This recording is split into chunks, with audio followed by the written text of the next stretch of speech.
ዓለማችን ለረጅም ጊዜ በቆየው የእስራኤልና ኢራን ጥላቻ ምክንያት በጣም አደገኛ ወደሆነ አዲስ ዓለም እየገባች ነው። ይህ ለዓመታት የቆየው የሁለቱ ሀገራት ጥላቻ ለረጅም ጊዜ በሚደረጉ ሳይበር ጥቃቶች፣ ድብቅ ግድያዎች እንዲሁም በተለያዩ የስለላ ተግባራቶች ተደብቆ የቆየ ነበረ።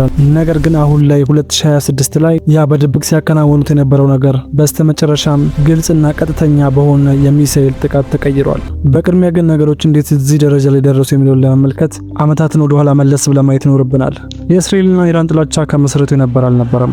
በ1979 የኢራን አብዮት ከመነሳቱ በፊት ኢራን የጠበቀ የዲፕሎማሲ ግንኙነት ነበራት ከእስራኤል ጋር። ከዛ ግን የኢስላሚክ ሪፐብሊክ ከአብዮቱ በኋላ ሲቋቋም አዲሱ የመጡት መሪ እስራኤል ህጋዊ ሀገር እንዳልሆነችና የኢራንም ቀንደኛ ጠላት እንደሆነች ይናገራሉ። ከዛም በኋላ ነበረ አይዲዮሎጂካል የሆነ ፉክክር ውስጥ ገብተው ተጽዕኖ ለማሳደር ሲሞክሩ ራሳቸውን በጦር ኃይል ሲያዘጋጁ ቆይተው ግንኙነታቸው አስፈሪ ወደሆነ ታሪክነት የተቀየረው። ዓመታት ባለፈው ቁጥር ይሰጥ አገባ አጥኚዎች እንደሚሉት የፕሮክሲ ዋር ወደሚለው ተቀየረ። ማለትም ኢራን እንደ ሄዝቦላና ሌሎችም በመካከለኛው ምስራቅ አካባቢ የሚገኙ ታጣቂ ኃይሎችን በተለያዩ ነገሮች በመደገፍ እስራኤልን እንዲያጠቁ ታደርጋቸው ነበረ። በሌላ ጎኑ ደግሞ እስራኤል ማርፋ አልተቀመጠችም ነበረ። የተለያዩ ሚሽኖችን በሞሳድ በኩል በማካሄድ የኢራንን የሚሊተሪ ኃይል በተለይ ደግሞ የኒውክሌር ፕሮግራሞቿን ለማዳከም ትሰራ ነበረ። በዚህ ብቻም አላበቃችም። የተለያዩ የሳይበር ጥቃቶችን በማድረግ እንዲሁም የኢራንን የኒውክሌር ተመራማሪዎቿን በድብቅ በመግደል ጦርነቱ አሁን ወደሚገኝበት ግልጽ ጥቃት አሳድገውታል። ነገር ግን ይህ በሁለቱ ሀገራት መካከል ሰፍኖ የቆየው ውጥረት በ2020 በሚያስገርም ሁኔታ ነው የተቀየረው። በዛ ሰዓት እስራኤል በተደጋጋሚ ኢራን ኒውክሌር መሳሪያ ልታገኝ እየተቃረበች እንደሆነ ስትናገር ነበረ። አንዳንዴም የእስራኤል መሪዎች ኢራን የመኖር መብታችንን እየተጋፋች ነው ሲሉ ይሰሙ ነበረ። ነገር ግን ኢራን የትኛውንም ሞገስ አልተቀበለችም። እንደውም ኒውክሌር መሳሪያ የምትሰራው ለሰላም እንደሆነ ስትናገር ነበረ። ሆኖም ግን የእነዚህ ኒውክሌር ግንባታዎች አስመልክቶ የተለያዩ ስምምነቶችን ለማድረግ የሞከሩ ሲሆን ሳይስማሙ ተለያይተዋል። ይህም የበለጠ እንዳይተማመኑም አድርጓቸዋል። ነገሩ ይበልጥ እየተባባሰ የመጣው ደግሞ በሁለቱ ሀገራት መካከል የሚሊተሪ አቅማቸው እያደገ ሲመጣ ነው። በየድንበሮቻቸው ሚሳኤሎችንና ድሮኖችን በመላክ በማፈንዳት ይለማመዱ ነበረ። በ2025 ሙሉ ለሙሉ ንትርካቸውን አቁመው ወደ ጦርነት የገቡበት ጊዜ ነበረ። ጁን 2025 ላይ ለ12 ቀናት የቆየ ጦርነትን አድርገው ነበረ።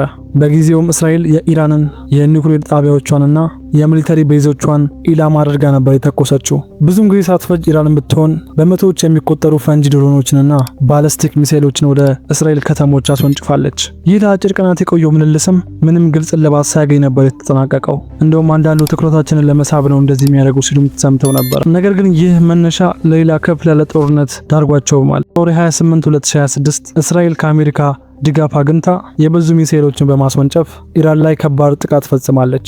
ጥቃቱ ኢላማውን አድርጎ የነበረው የተለያዩ የሚሊተሪ ቤዞችን፣ የኒውክሌር ፋሲሊቲዎችን እንዲሁም በሀገሪቱ ውስጥ የሚገኙ ትላልቅ መሪዎችን ነበረ ዓላማው ያደረገው።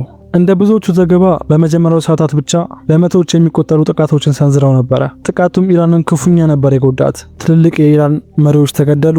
ኢራንያኖች ሚሳኤሎችንና ኒውክሌሮችን ለመስራት የሚጠቀሙባቸውን መንገዶችና ኢንፍራስትራክቸሮቻቸውን ክፉኛ ነበር የደበደቡባቸው። ከሁሉም ነገር ዋናው የኢራንንም ሆነ የዓለም ሕዝብን ያስገረመውም ያሳዘነውም ያስደሰተውም የኢራኑ ጠቅላይ ሚኒስትር አሊ ካሜኒ መሞታቸው ነበረ። ይህም ለበዙ ኢራናውያን ከባድ ዱብዳ ነበር የሆነባቸው። በተቃራኒው የተደሰቱና አደባባይ ላይ ወጥተው ሲጨፍሩ የነበሩ ቢኖርም እንኳን ማለት ነው። ኢራን በአፋጣኝ ነበር ምላሽም የሰጠችው። በሰዓታት ውስጥ የበዙ ባለስቲክ ሚሳኤሎችንና ድሮኖችን ወደ እስራኤል ምድር ተኩሰዋል። በሰዓቱ የአደጋ ድምጽ የሚያሰሙ ጩኸቶች በእስራኤል ምድር አብዝተው ይሰሙ ነበረ። የበዙ የሚሳኤል መቃወሚያዎች ወደ ሰማይ ሲተኮሱም ነበረ። ምንም ያህል የሚሳኤል መቃወሚያዎች ወደ ሰማይ ቢተኮሱም እንኳን ሙሉ ለሙሉ እስራኤልን ከጥቃት አልጠበቋትም ነበረ። የእስራኤል መቃወሚያዎች አምልጠው ኢላማቸውን የመቱት የኢራን ባለስቲክ ሚሳኤሎች ጥቂት በማይባሉ ሰላማዊ ዜጎች ላይ ሞትን አስከትለዋል። በሺዎች የሚቆጠሩ ንጹሃን ዜጎችም ተጎድተዋል። በመጀመሪያው የመልስ ምት ብቻ ማለት ነው። ነገር ግን ጦርነቱ በሁለቱ ሀገራት ብቻ ተወስኖ አልቀረም። ኢራን ከተለያዩ ጎረቤት ሀገራት ጋር ከሚገኙ አማጺ ቡድኖች ጋር ግሩፕ ፈጥራ ሮኬቶችን ወደ እስራኤል እንዲያስወነጭፉ ታደርጋቸው ነበረ። ውጥረቱ ለፐርሺያ፣ ሊባኖንና ሲሪያም ተርፏቸው ነበረ። በዓለማችን ላይ በጣም ጠቃሚ የሚባለው የነዳጅ ማጓጓዣ የባህር በር ስትሬት ኦፍ ሆርሙዝ በዚህ ምክንያት ተዘግቶ ይገኛል። ይህም ፈጣን የሆነ ለውጥ ነበር በኢኮኖሚ ላይ ያመጣው። የነዳጅ ዋጋ እንዲጨምር፣ የባህር ላይ ጉዞ ኢንሹራንስ በጣም እንዲጨምር፣ እንዲሁም እዚሁ አዲስ አበባችን ላይ እንደሚታየው የትራንስፖርት ታሪፍ ዋጋ እንዲጨምርም አድርጓል። የተለያዩ ሀገራት መንግስታትም ለዜጎቻቸው ነዳጅ እንዲቆጥቡ እየተናገሩ ነው። ምናልባትም እየተባባሰ ሊሄድ ስለሚችል ማለት ነው። ለእስራኤላውያን ይህ ጦርነት የመኖርና ያለመኖራቸው ጉዳይ ነው። የበዙ ትላልቅ የእስራኤል መሪዎች እንደሚናገሩት ኢራንን ኒውክሌር እንድትገነባ መተው ህልውናችንን አደጋ ውስጥ ይከተዋል ይላሉ።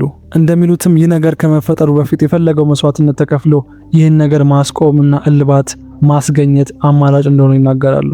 ቢሆንም ግን ኢራናውያን መሪዎች ይህን ነገር የሚያዩት በተለየ መንገድ ነው። እንደውም ህገወጥ የሆነና እነሱን ደካማ ለማድረግና ሉዓላዊነታቸውን ለመጋፋት የተደረገ ነገር እንደሆነ ነው የሚናገሩት። እንደውም የነሱ የሚሳኤል ግብረ መልስ ተገቢ እንደሆነ ነው የሚናገሩት። ጦርነቱ እየቀጠለ በመጣ ቁጥር በሁለቱም ጎን በኩል ከባባድ ዘመናዊ መሳሪያዎችን እንደ ድሮኖች፣ አለሞ መቺ ሚሳኤሎች እንዲሁም የሳተላይት ምልከታዎች የጎላውን ቦታ ይዛሉ።